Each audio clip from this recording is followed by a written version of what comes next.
Президент ТТП Геннадий Гагулья сразу объяснил журналистам, почему было решено созвать пресс-конференцию. Причина, как выразился он, в неоднозначном отношении некоторых абхазских чиновников к участию наших представителей в международных выставках. Чтобы достойно выглядеть на представительных международных форумах, в ТТП провели огромную работу и преодолели множество препон, связанных с получением виз, провозом образцов продукции через 2 государственные границы и прочее.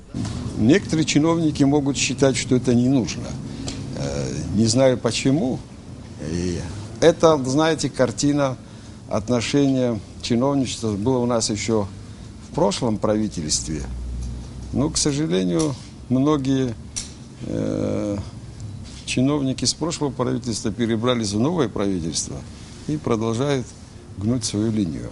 Абхазский павильон на немецкой выставке «Зеленая неделя» занимал 30 квадратных метров. Была представлена сельскохозяйственная продукция нашей республики. Цитрусовые, аджика, аджинджух, сыр, копченое мясо, фрукты, вино. По словам президента ТТП, все, что представила Абхазия, вызывало большой интерес.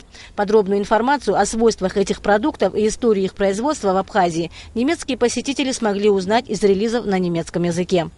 Пользовался успехом весь материал, который мы представили. И к концу планируемого нашего пребывания 4-го дня у нас, к нашей радости, не осталось ни одной печатной продукции. Мы были, если бы мы еще остались бы на 1-2 дня, мы там выглядели бы немножко, конечно, уже хуже. Пребывание нашей делегации на выставке в Германии не было безоблачным. Острое беспокойство по этому поводу испытывали представители Грузии, которые откровенно и порой агрессивно высказывали его нашим участникам. Апогеем стало вмешательство посла Грузии в Германии и последующий вызов на ковер организаторов выставки. В итоге руководству «Зеленой недели» пришлось извиняться перед Грузией. В свою очередь МИД Абхазии опубликовала протест против запретительных действий восточного соседа. Впрочем, политика перекрывания кислорода в отношении Абхазии типична для сегодняшней Грузии. Грузинская сторона узнает, как только узнает о том, что Республика Абхазия будет принимать участие в международных выставках, делает все для того, чтобы нам отказали. А это зачастую уже выкупленные билеты, тарифы, которые невозвратны, это оплаченные гостиницы, это выкупленная продукция. Вот, то есть это очень большие затраты, которые мы несем. Не только такая «Зеленая неделя». Обыкновенно вот выставка в Болгарии в 2014 году у нас планировалось все, и они нам ее сорвали, потому что мы лишний раз где-то прописали, что мы будем где-то участвовать в Болгарии на выставке. И моментально она была зарезана. Выставка, посвященная туристической отрасли, в которой приняла участие ТТП Абхазии, прошла в Турции 22 января.